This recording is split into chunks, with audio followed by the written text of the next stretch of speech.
Welcome to the Jill on Money Call of the Week. We are presented by Marcus by Goldman Sachs. If you would like to come on the air and ask any financial question that's been bugging you, keeping you up at night, getting you wandering in your daytime thoughts, just send us an email. Ask Jill at jillonmoney.com. That's what Bill did. Bill is calling from Buffalo. Hello, Bill. Welcome to the program. What can I do for you? Thanks, Jill. Well, just have some concerns. My wife and I just have some basic retirement accounts, but we decided to meet with the person who manages my 401k and just get some advice. She is, excuse me, just giving this to my 2-year-old son here. Well, listen, 2-year-old son takes precedence, so let's make sure the kid gets what he needs. Yeah, there he goes. She was suggesting for some retirement planning that we look at a whole life policy to use as a sort of a volatility buffer as a non-correlated asset against the stock market, and integrating that with my wife's 403B and pension in addition to my 401k. Everything that I've been looking at online just sort of seems to advise against that, with the fees involved and the low rate of return. I just wasn't sure if that was a good idea. Okay, so very odd idea. First, let's go back. Tell me about yourself. How old are you? I am 46. How old is your spouse? 38. And you have a 2-year-old and any other kids? No, but possibly another one sometime soon. Okay, so 2-year-old with a option to buy a second one. Correct. Okay, great. Okay, and tell us about how much you guys make together.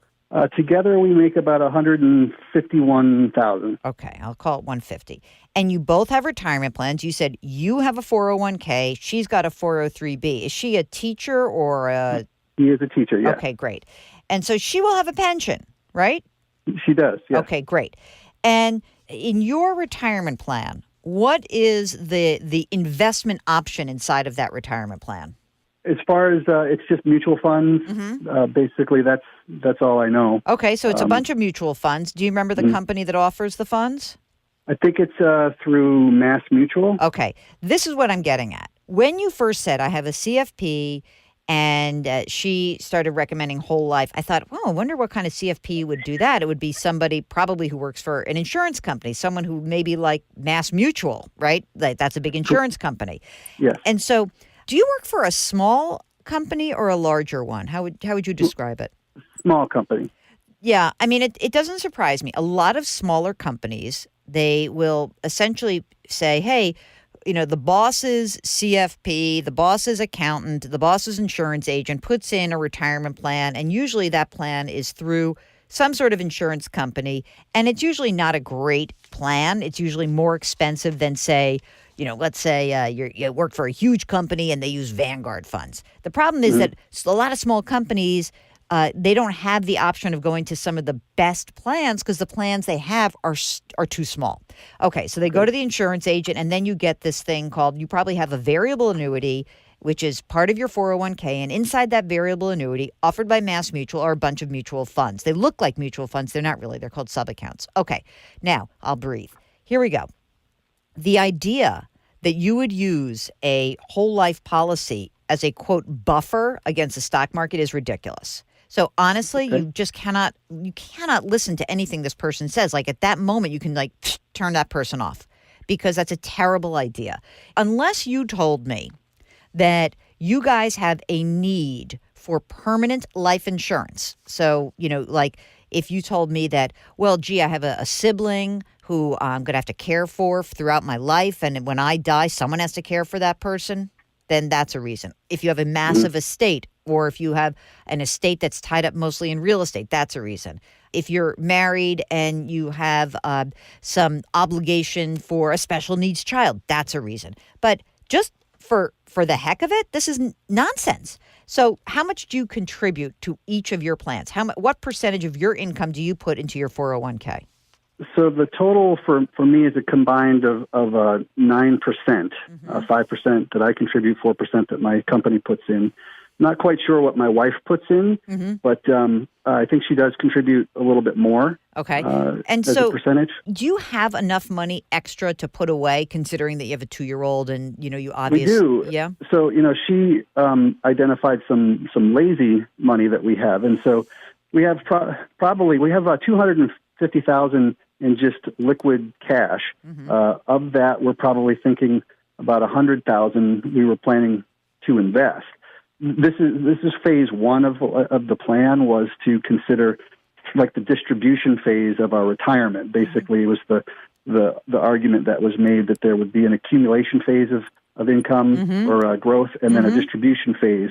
And that was the argument to use the whole life. Okay, completely ridiculous. Let's just stop. Okay. Don't ever mention whole life again to me. Okay. Okay, I'm going to just take that off the table. Let's now talk about what other things you could be doing. Number one, with your $250,000, and number two, with your sort of life goals. So the reason why we're not going to use whole life is that it's a stupid idea unless you need permanent insurance. And you do not need permanent insurance. It's a terrible way. The rationale that it is somehow a hedge against the stock market is ridiculous. There are many other hedges that are far cheaper. And the idea that I know the advisor is getting to, that save for college, also ridiculous, because you are part of a fantastic state 529 plan, which is called nysaves.org. So, Right. And by the way, you want to hear how incredibly irresponsible it is to say use whole life for education? You also get a state income tax deduction. Deduction, yeah. Well, I mean, looked into that and I ran the numbers, and the 529 would double what would have accumulated by the time we need to withdraw it when he's like 20 years old. Yeah, and it just didn't seem to make any sense. No sense at all. So now, how much money is currently in each of your in your total retirement savings right now? Right now, I have about $161,000. My wife has about $81,000. All right. So here's what I think. Of the $250 in cash, how much of that really needs to be in cash, like as your emergency reserve fund? Maybe $100,000, $125,000. We do have like some home improvement projects and things like that. So of the 125, the idea here would be, how much money do I need to be putting to work in retirement? How much money do I need to be putting to work for education, right? Something around that. And I would say that one of the reasons to keep the cash around would be to bump up your contribution to your retirement account, except that we've already just discussed that you don't have a great retirement account, that you have this Mass Mutual account. And so, actually, I think it's through American funds, come to think of it. Okay, wait. If it's American funds, then I'm happier. American funds you could use. You guys, you said together you make $150,000. Here's what I think you should do. I think you should both open Roth IRAs. Okay. I think you should put in your $6,000 each into those funds, into those Roth IRAs. And then I think you should bump up your contributions into your retirement accounts and try to put in the maximum level, which would be $19,000. And then, but I want you to kind of plan that out, because you may need to have your cash on hand to afford that. You might need to spend some of that cash while you're doing the salary deferral. And then I think you should put in some money into the New York Saves plan. And for that, you can each put $15,000 into the 529 for the kid this year. So 15 and 15 is 30. And you could do it again next calendar year. So now we're like burning through this cash. And you can see that basically for the next 2 years at least, we are probably going to burn through the 125, because you'll put in 30 this year in the 529, 30 next year for the 529, and the rest you're going to need to live on because you're going to try to max out your retirement accounts. That's it. By the way, the Roth IRAs, you can invest them in any cheap index fund.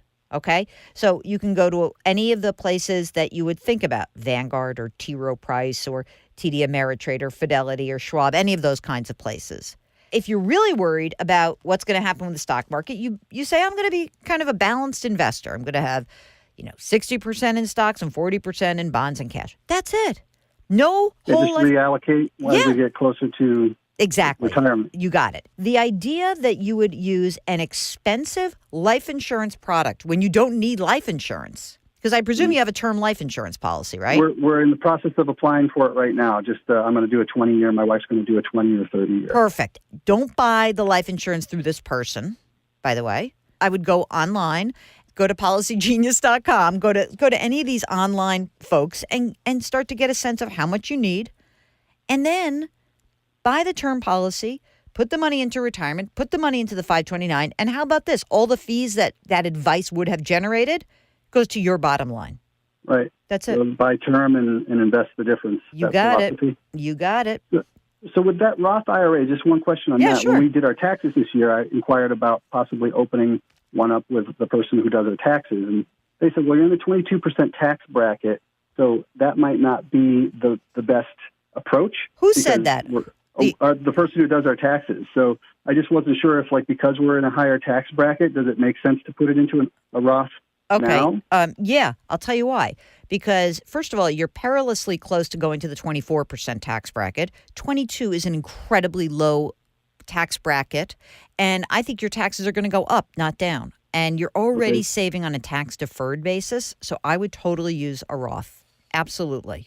Okay. Not even, I wouldn't even think twice about it. I mean, I don't know how much teachers are not going to get huge raises, but if you're working in a place, you might get a raise, and then you go into a different tax bracket, or tax brackets rise in general, which I think they probably will.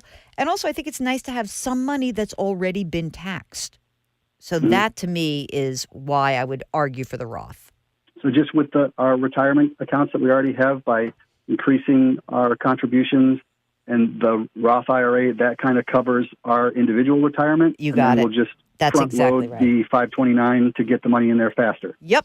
And then you have your cash working for you, and you don't look back.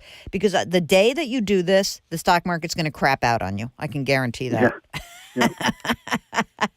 I'm not kidding. This is reassuring, because this is I was a little skeptical, especially when the whole life was recommended as a college savings vehicle. And and I got kind of really suspicious, so I wasn't really sure. Good BS smell factor there. Well done. Give us a call back if you have any other questions. I think you're in great shape, Bill. I appreciate it, Jill. Thanks so much. Take care. Okay, that's the call of the week. If you have a financial question, just give us a holler. Send an email to askjill@jillonmoney.com or go to the website, jillonmoney.com. You can click the Contact Us button right there. Oh, by the way, while you're there, sign up for our free newsletter. It's free. Why not? We drop new episodes of Jill on Money every Tuesday and Thursday, and you can download the show anywhere that you get your podcasts. Apple, Google Play, radio.com, Stitcher, wherever. Our music is composed by Joel Goodman. Mark Talercio is our executive producer. We're distributed by Cadence 13, and our show is presented by Marcus by Goldman Sachs. See you next week.